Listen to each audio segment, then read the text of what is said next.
हम अहाँ सबके प्रणाम करै छी आ एगो शिव चर्चा निर्गुण सुनबै छी। अहाँ सब सुनू आ सुनि कऽ अगर नीक लागत, पसंद आयत तऽ लाइक शेयर करबै, सब्सक्राइब भी करबै आ जरूर सुनबै। गीत सुनि कऽ भावुक हो जायवला ई गीत है।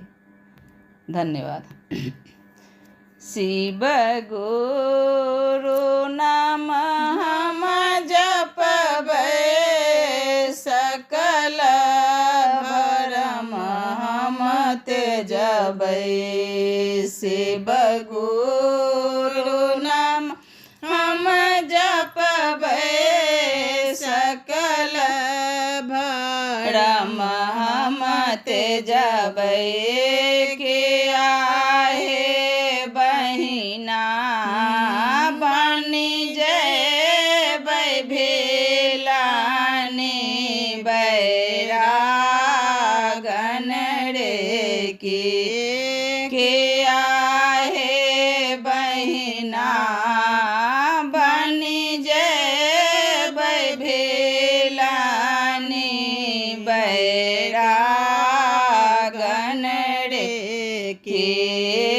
के आहे बहिना बनि जेबै मीराबाई रागन रे की।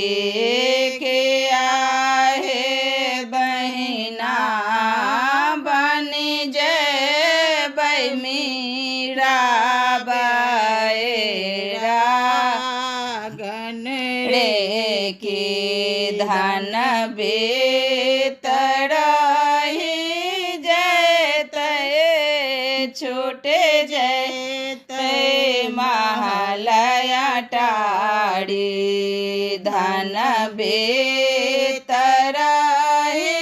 जैतै, छूटे जैतै महलय टारी।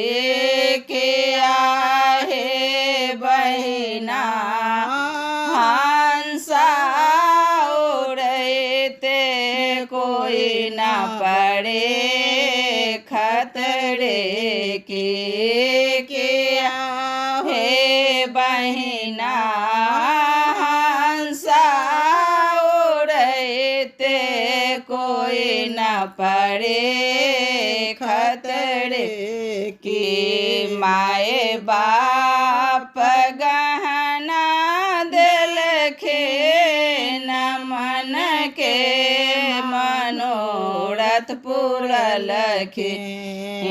माए बाप गहना देलखिन, मन के मनोरथ पूरलखिन।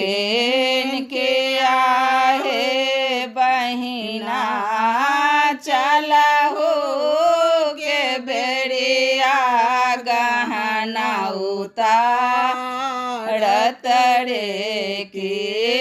के आहे बहिना चलहु के बेरिया गहना उतारल रे की।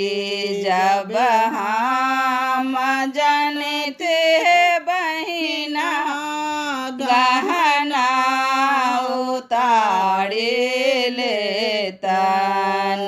जब हम जानती है बहिना गहना उतारे लेतन। के आहे बहिना गहना बेचे चर्चा करा देती रे की। के आहे बहिना गहना बेचे चर्चा करा देती रे की। देहिया में अगिया लगते, क्षण में भस्म होए जैतै। देहिया में अगिया लगते, क्षण में सम होए ते के आहे बहिना धुआं माजे उड़े लगे आकाश रे के आहे बहिना धुआं माजे उड़े लगे आकाश रे के सब सियाना मेले गैला ये हो निरगुणमा सब सियाना मेले